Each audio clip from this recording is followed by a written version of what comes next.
2011, Earth's 7 billionth resident was born into a world of contradiction and change. There could be enough food for all, yet 1 billion are still hungry.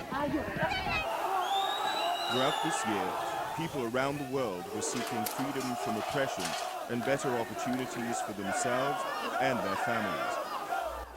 UN Secretary General Ban Ki-moon. 7 billion now look to us, the world's leaders. They need solutions. They demand leadership. They want us to act. In Libya, Colonel Gaddafi's security forces began systematically shooting at peaceful protesters. More than 600,000 people fled the fighting and chaos, and Ban Ki-moon urged the international community to ensure the protection of civilians. I have spoken out bluntly and repeatedly. The violence must stop. In March, the Security Council adopted a resolution with 10 yes and 5 abstentions to take all necessary measures to prevent further attacks and the loss of innocent lives in Libya.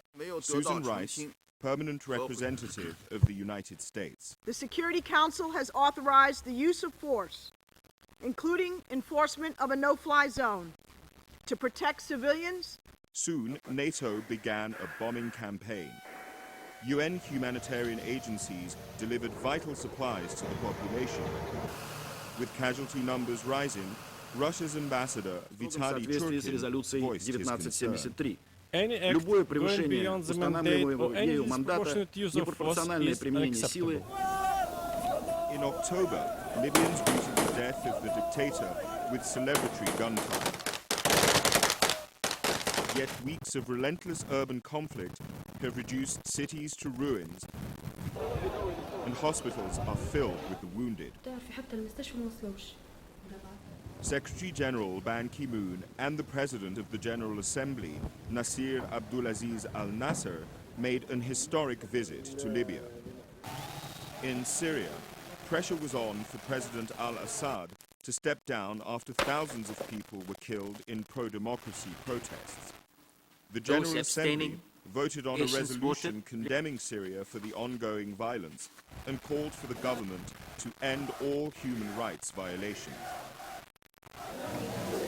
People in the streets of Ramallah cheered the news that their president, Mahmoud Abbas, had presented an application for full UN membership to Ban Ki-moon. After 63 years of ongoing tragedy, enough. Israeli Prime Minister Benjamin Netanyahu.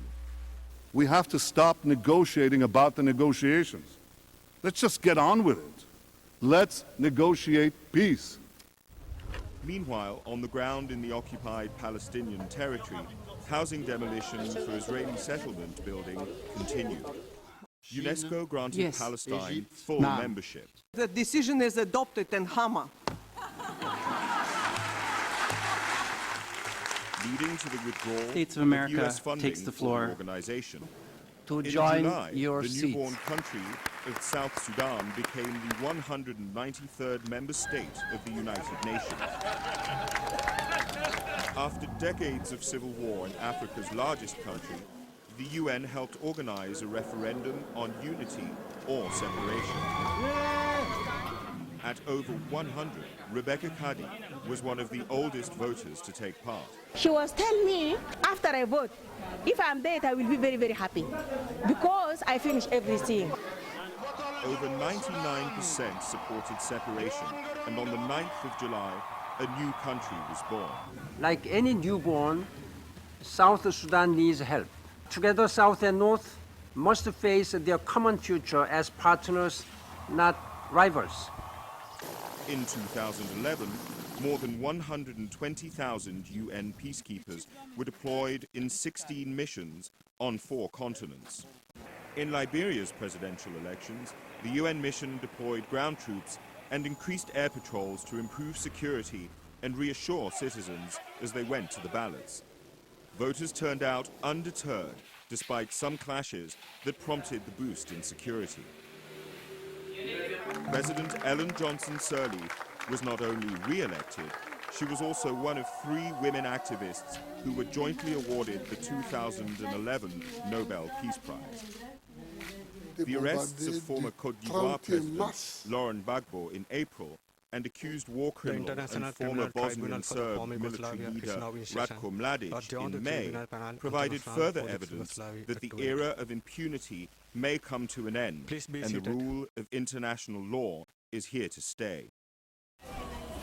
Haiti slowly recovered from a major cholera epidemic. 1 year after the devastating earthquake, 40% of the 10 million cubic meters of rubble have been removed. The UN Development Programme and other UN agencies created jobs in a pilot project to transform some of the debris into gravel to build new homes and schools. UNICEF brought in supplies. Now, 140,000 children who have never been enrolled before are going to school. Thailand has seen the worst flooding in 70 years. Unusually heavy rainfall left large parts of the country, including the capital, Bangkok, inundated. In Somalia, war and the worst drought in decades uprooted 1.5 million people. The World Food Programme opened feeding centers, bringing relief to millions in desperate need. Executive Director, Josette Sheeran. It's very dangerous and risky, but we have to reach people. Hundreds of thousands of Somalis walked for weeks to Kenya, but many didn't make it. The Dadaab refugee camp, the world's largest, became the 3rd biggest city in Kenya, with almost 500,000 residents.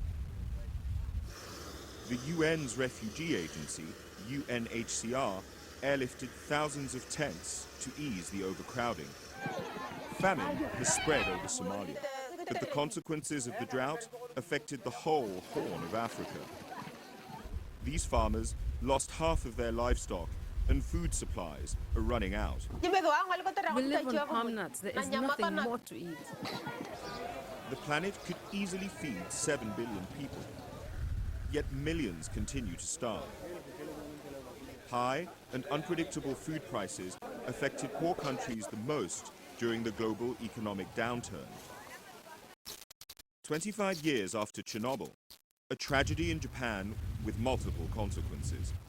A magnitude 9 earthquake, followed by a tsunami, seriously damaged the Fukushima nuclear reactor. Dedicated workers prevented a total meltdown, but a large area became contaminated as radiation spread. Experts from the International Atomic Energy Agency urged Japan to secure permanent sites to store the radioactive waste. Visiting the victims, Ban Ki-moon pledged to keep nuclear safety high on the international agenda. Nuclear accidents respect no borders. We must treat nuclear safety as seriously as we treat nuclear weapons. Tensions over Iran's nuclear ambitions have increased since the IAEA reported that the country appeared to have worked on the design of a nuclear bomb and may still be doing secret research. After being unanimously re-elected for a second term in office starting in 2012, Ban Ki-moon declared sustainable development that reduces poverty and preserves the environment as his top priority. Green economy will be the buzzwords for 2012's Rio+20 Environment Conference in Brazil. 2012 will also be the year of sustainable energy for all, accessible to the poorest of the poor.